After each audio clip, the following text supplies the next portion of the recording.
बिस्मिल्लाहिर्रहमानिर्रहीम। उर्दू ज़बान की आज की क्लास में हम सबक नंबर 9 पढ़ेंगे। लेसन नंबर 9 हिदायत।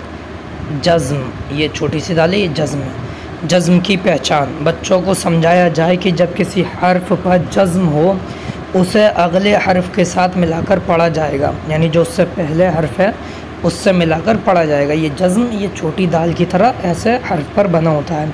तो हा का ज़बर हक़, रब, नल, सब, चल, मर।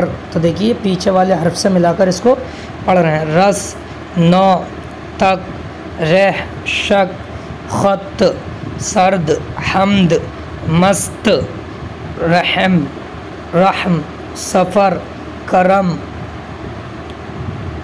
अहमद, बर्तन, लंदन, वक़अत, कंबल, शरबत।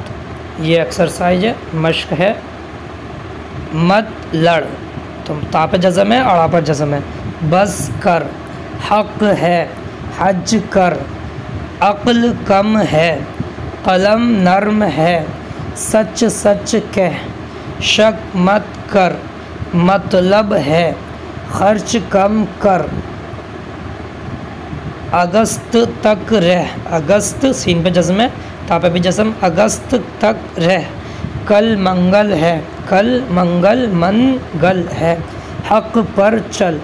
तो बार बार इसको सुने, अच्छे से समझें। जिनको उर्दू बहुत कम आती है इसको क्लियर करें कैसे ये जज़म वाले हर्फ